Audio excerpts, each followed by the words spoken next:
Welcome back for Chapter 21 of Defender of Dirt. Mom and Dad were going around about what to bring to the potluck. Finally, they decided on a vegetarian pasta salad. Mom was muttering about food restrictions and how complicated potlucks had gotten. I think she was mostly feeling stressed from her first day on the job. From up in my room, Sam and I saw May and Bill, and someone we guessed was Garrett, setting up lawn chairs down in the garden. We decided to scoot over and help. May was glowing in a yellow tank top. Bill was in tie-dye that was just as bright, and Garrett was wearing a purple Hawaiian shirt.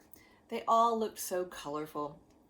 I wouldn't have been surprised to see butterflies and bees following them around thinking they were flowers. "Can we help?" I asked quickly after we were introduced to Garrett.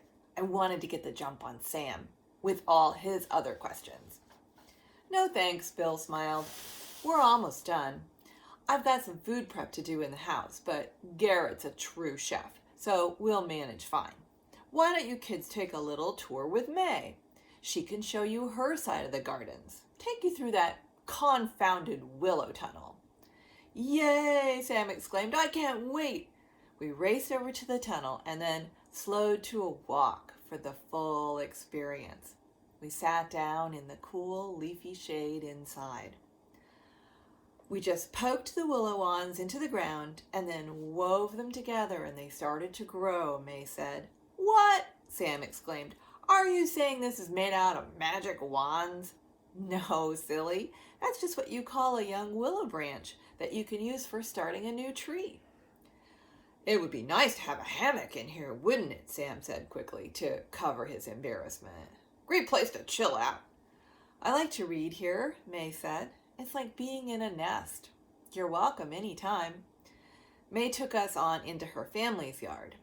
They did have a fence along one side, but it was hard to tell it was there because an enormous blackberry bush sprawled over it.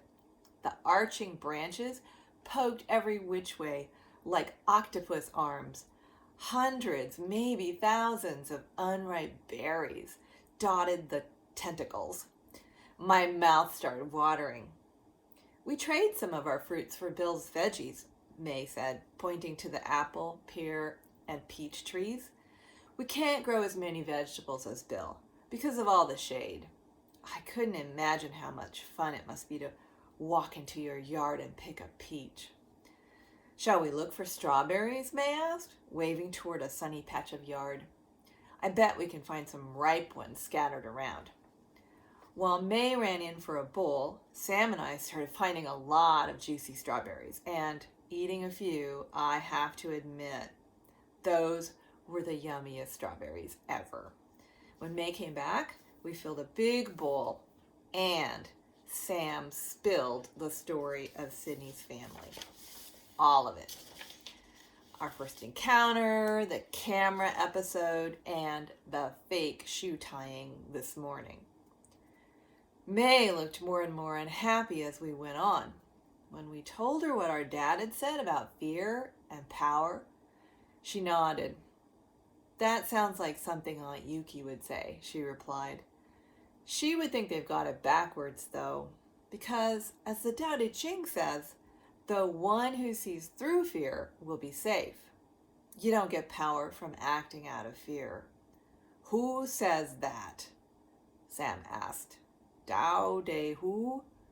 May picked up the bowl of strawberries before Sam could nosh too many more. "A very old book from China. Like feng shui, it's all about balance. I'll show it to you sometime. But let's take these strawberries over to Bill now before we gobble them up like a flock of chickens." "Oh, can we see the chicken coop and the cob cottage before we go back?" I asked, quickly trying to get this question in.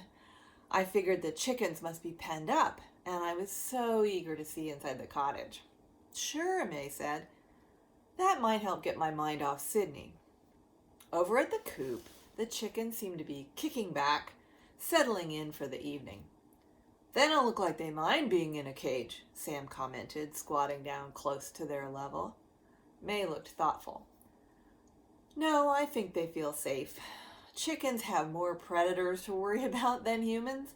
We can't expect them to see through all fear, she said, giggling. They have a lot of freedom during the day, so they're ready to go in at night. Speaking of going in, shall we check out the cottage now? We were surprised to find there was almost nothing in there, just a single room with another built-in bench, and, as May had mentioned, some built-in shelves. Here and there, some hollowed-out places held candles and vases and a couple of small statues. I thought I recognized one as a sitting Buddha. Light streamed in through the blue bottles and arched windows, casting colored patches on the floors and the walls. The air felt cool, even cooler than inside the Willow Tunnel. "How come it's so empty?" Sam asked, breaking the silence. "It's mostly used as a quiet space," May answered. "For meditation, especially. I come here to write in my journal. Sometimes Bill and Garrett come to have their meal. Aunt Yuki paints here. We all use it for different things." May stretched her arms out to the sides and slowly spun about. "The emptiness helps keep it open for whatever activity you want. Or, I should say, any peaceful activity," she continued, winking at Sam. "No one sets off rocket balloons here." I sat down on the bench and took a deep, deep breath. I couldn't get over how calm it felt. Dust motes spun and sparkled in the beams of light. The wall I was leaning against felt cool and soothing. I felt like I was just dropping down through layers of fluffy comforters in a totally relaxed place. In here, it was hard to imagine that there were any problems in the world. It was as good as being in a tree.